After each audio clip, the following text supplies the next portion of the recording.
नमस्कार दोस्तों, आपका स्वागत है आपके अपने चैनल स्टडी वाइंस ऑफिशियल पर।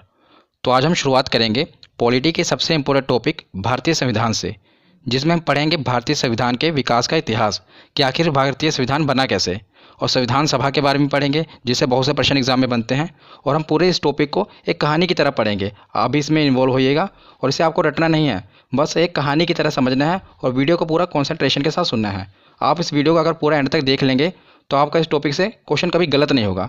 तो चलिए बिना देरी किए हुए वीडियो को शुरू करते हैं। तो चलिए वीडियो की शुरुआत करते हैं और भारतीय संविधान के विकास के इतिहास के बारे में पढ़ते हैं कि आखिर भारतीय संविधान बना कैसे। पर उससे पहले हमें ये पता होना चाहिए कि आखिर संविधान कहते किसको हैं। तो संविधान किसी भी देश का कानूनी दस्तावेज है और किसी भी देश का संविधान उसकी राजनीतिक व्यवस्था का वह बुनियादी सांचा ढांचा निर्धारित करता है जिसके अंतर्गत उसकी जनता शासित होती है। मतलब कि जनता पर शासन करने के लिए एक कानूनी दस्तावेज होता है जिसे संविधान कहते हैं। तो किसी भी देश का शासन व्यवस्था को चलाने के लिए वहाँ का संविधान होता है। और संविधान दो तरह का होता है, लिखित और अलिखित।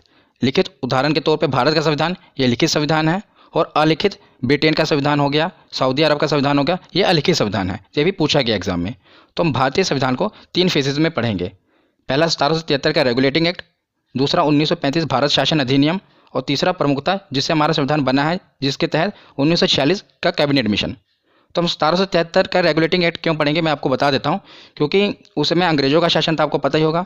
पर संविधान कहते किसको हैं? जनता पर शासन करने के लिए जो कानून बनाया जाए। तो अंग्रेजों ने अपने भले के लिए, भले ही उन्होंने अपने भलाई के लिए कानून बनाया हो, पर वो भारत का ही पार्ट था।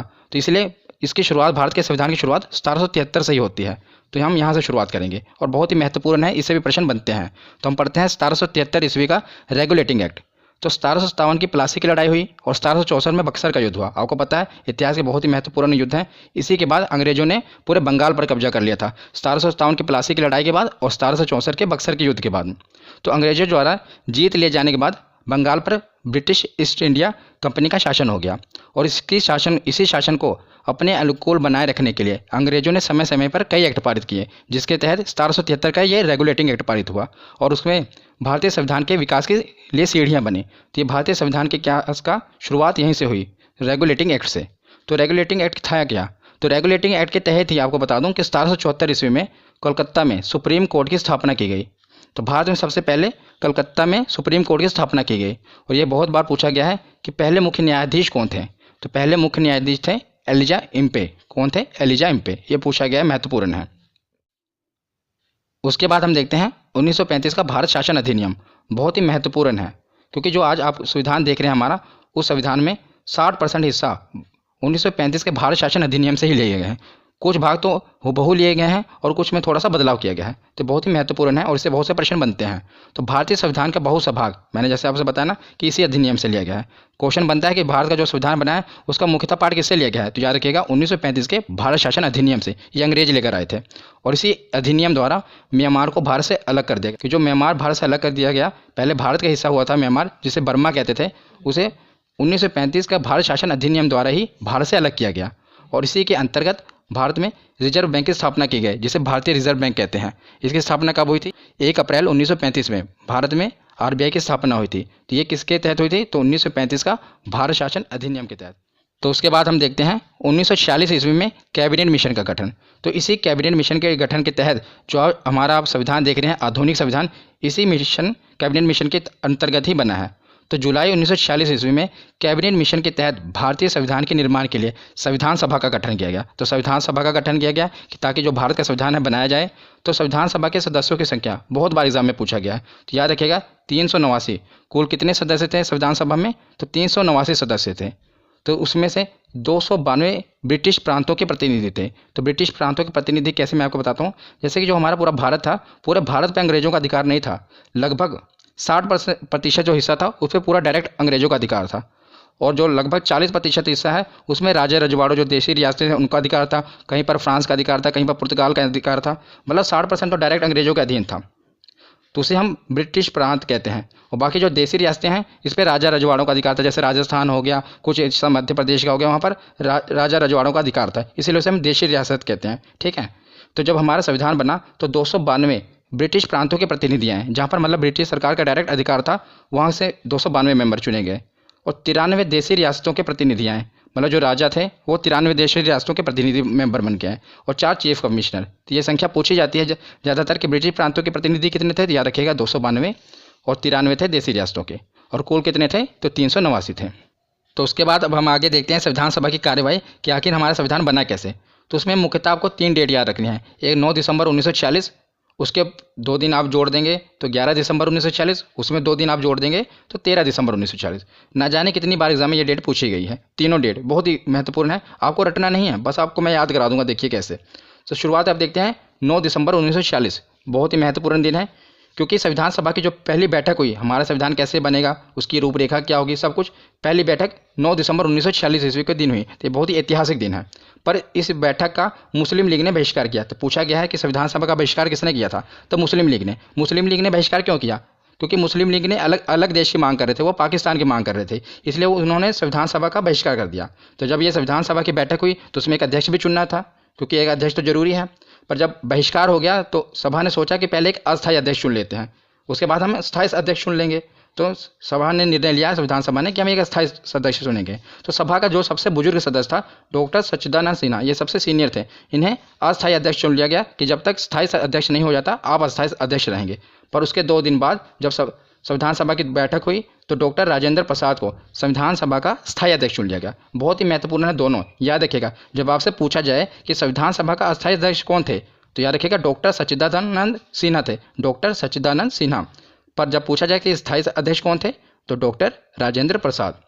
तो उसके 2 दिन बाद 9 हो गई, फिर 11 दिसंबर 1946 हो गई। अब देखते हैं 13 दिसंबर 1946। तो 13 दिसंबर 1946 को जवाहरलाल नेहरू ने सभा के समक्ष उद्देश्य प्रस्ताव, जिसे हमारे भारतीय संविधान की प्रस्तावना कहते हैं, उसे पेश किया, और इसी के साथ संविधान बनने की कार्यवाही शुरू हुई। तो ये क्वेश्चन पूछा जाता है कि जवाहरलाल नेहरू ने उद्देश्य प्रस्ताव कब पेश किया, तो इसे 13 दिसंबर को, जब अध्यक्ष बन गए उसके बाद ही आगे कार्यवाही शुरू होगी संविधान सभा की। उसके 2 दिन बाद 13 दिसंबर को उन्होंने उद्देश्य प्रस्ताव पारित किया, पेश किया संविधान सभा के।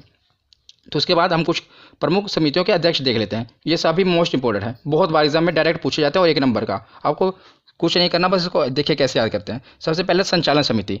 तो संविधान सभा के अध्यक्ष कौन थे, तो डॉक्टर राजेंद्र प्रसाद, वही संचालन समिति के अध्यक्ष थे। उसके बाद प्रारूप समिति, यानी कि ड्राफ्टिंग समिति, कि संविधान की रूपरेखा क्या होगी, कैसे बनाना है, तो उसके अध्यक्ष सभी को पता ही होना चाहिए, बाबा साहब डॉक्टर भीमराव अंबेडकर, ये प्रारूप समिति के अध्यक्ष थे। तीसरा याद रखना है आपको, प्रांतीय संविधान समिति। प्रांतीय मतलब कि जैसे आपको पता है भारत आज हम राज्य कहते हैं ना, उस समय प्रांतों में बटा हुआ था। तो इस सभी प्रांतों को एकजुट किसने किया, भारत को एकजुट किसने किया, तो सरदार वल्लभ भाई पटेल ने। इससे आप याद रख सकते हैं कि प्रांतीय संविधान समिति के अध्यक्ष कौन थे, तो सरदार वल्लभ भाई पटेल।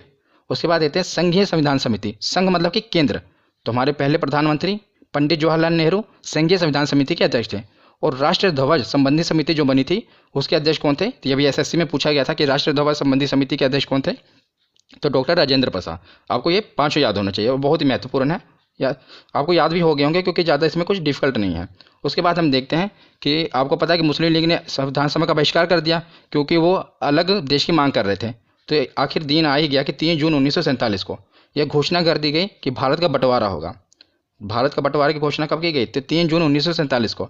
तो भारत जो है अपना आज़ादी दिवस 15 अगस्त 1947 को मनाता है, पर पाकिस्तान अपना आज़ादी दिवस 14 अगस्त 1947 को मनाता है। तो जब देश का विभाजन हो गया तो उसके बाद जो संविधान सभा बैठी थी उसका पुनर्गठन हुआ। तो 31 अक्टूबर 1947 को संविधान सभा का पुनर्गठन किया गया। पुनर्गठन क्यों किया गया, क्योंकि जो पहली संविधान सभा बैठी थी उसमें तो जो पाकिस्तान के सदस्य थे वो भी तो इंक्लूड थे ना। जो पाकिस्तान की जो देशी रियासतें थी, जो वहाँ के राजा थे, और जो वहाँ के प्रांतों के ब्रिटिश प्रांतों के प्रतिनिधि थे, वो भी सम्मिलित थे। लेकिन जब पाकिस्तान एक अलग देश बन गया, इधर बांग्लादेश जो आज हम पहले पूर्वी पाकिस्तान, वो भी बन गया, तो जो उसके राजा रजवाड़े थे वो हमारे संविधान में क्यों भाग लेंगे। तो इसीलिए अब क्या हुआ, सदस्यों की संख्या कम हो गई। पहले कितनी थी, तो याद रखना, पहले थी 389, 389। अब कितनी हो गई, तो 299। जब आपसे प्रश्न बनेगा तो ऐसा पूछा जाता है कि संविधान सभा की जब पहली बैठक हुई तो उसमें कुल सदस्य कितने थे, तो याद रखिएगा 389।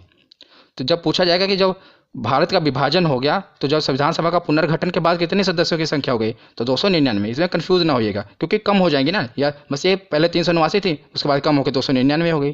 तो जब 299 होगी तो प्रांतीय सदस्यों में भी कमी आएगी, तो 229 ब्रिटिश प्रांतीय सदस्य थे, और राजे रजवाड़ों में भी कमी आएगी।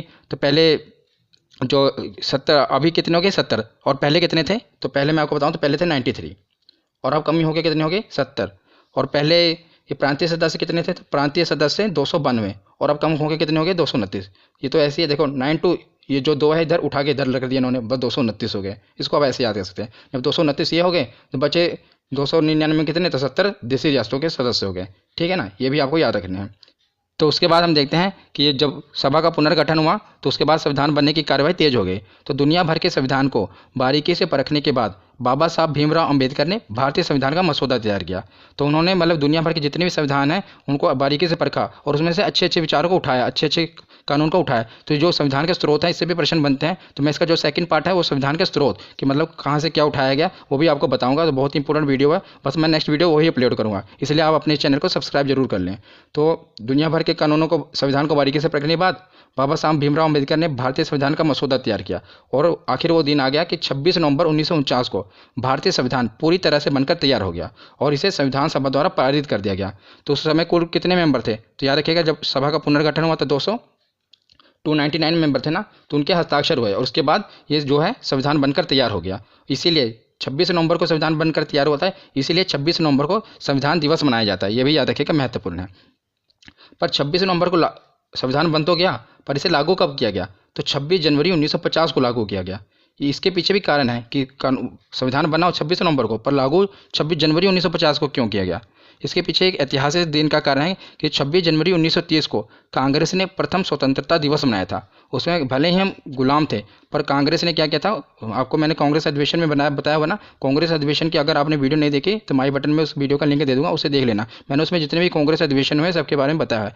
तो 26 जनवरी 1930 को रावी नदी के तट पर जवाहरलाल नेहरू ने भारतीय झंडा लहरा दिया और कहा कि आज से हम आज़ाद हैं। भले ही उस समय गुलाम थे, लेकिन उन्होंने आज़ादी दिवस उसी दिन से मनाया और उसके बाद हर 26 जनवरी को कांग्रेस आज़ादी दिवस मनाती थी। इसीलिए भारत भले 15 अगस्त को आज़ाद हो गया, लेकिन उन्होंने 26 जनवरी 1950 को भारतीय संविधान लागू करके इस दिन गणतंत्र देश बन गया और गणतंत्र दिवस मनाया। इसलिए ये ऐतिहासिक दिन है 26 जनवरी का। तो 26 जनवरी 1950 को भारतीय संविधान लागू कर दिया गया और भारत एक गणतंत्र देश बन गया। ठीक है ना।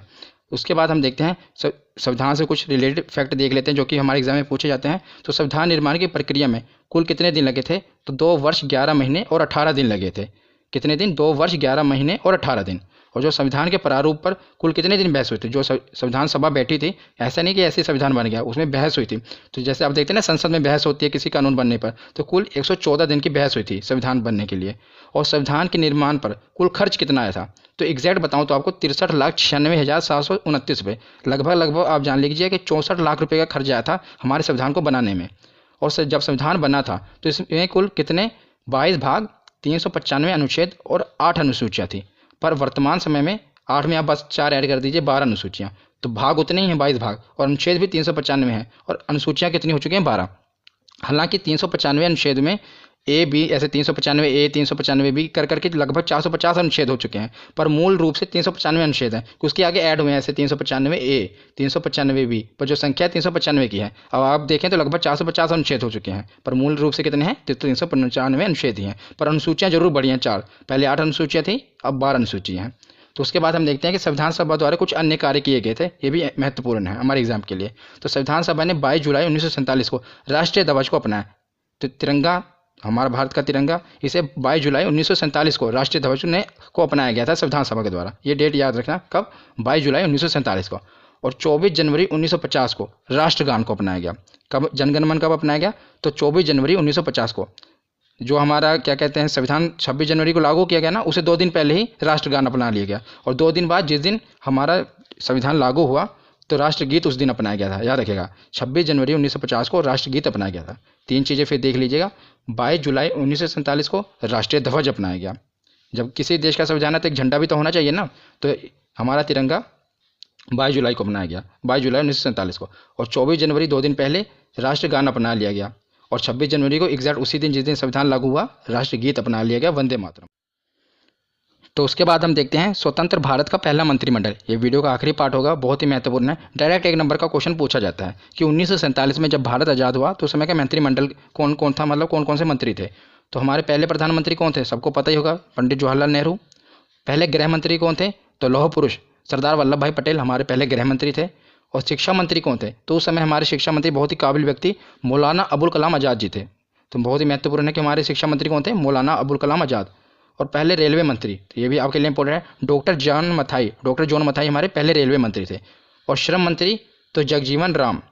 रक्षा मंत्री कौन थे? तो बलदेव सिंह। ये बलदेव सिंह एसएससी में पूछा गया क्वेश्चन है कि हमारे पहले रक्षा मंत्री कौन थे। तो इसको आप याद करने के लिए मैं अगर आपको ट्रिक बता दूं, वैसे याद होना चाहिए, पर ट्रिक के लिए अगर आप देखें तो रक्षा मंत्री, देखिए रक्षा करना है तो बलवान व्यक्ति होना चाहिए जिसके अंदर भुजाओं में बल हो, इसलिए आप बलदेव याद रखना कि बलदेव होगा, अगर वो बलवान होगा तभी तो हमारी देश की रक्षा कर पाएगा, क्योंकि एसएससी में पूछा गया, इसलिए मैं आपको इसकी ट्रिक बता रहा हूँ। ये इंपॉर्टेंट है कि हमारे पहले रक्षा मंत्री कौन थे? तो बलदेव सिंह थे। और पहले स्वास्थ्य मंत्री तो राजकुमारी अमृत कौर, ये हमारी पहले स्वास्थ्य मंत्री थी। और हमारे उस समय के वित्त मंत्री कौन थे? तो R K. Shanmugam Chetty. Banking exam में ज़्यादातर पूछा जाता है कि हमारे पहले फाइनेंस मिनिस्टर कौन थे, तो याद रखिएगा आर.के. शनमुगम शेट्टी। तो आज की ये वीडियो यहीं पर ख़त्म होती है। आशा करता हूँ आपने कुछ नया सीखा होगा। अगर आपको वीडियो अच्छी लगी तो लाइक और शेयर जरूर करिएगा और अपने चैनल को सब्सक्राइब करके बेल आइकन को जरूर प्रेस करिएगा। धन्यवाद।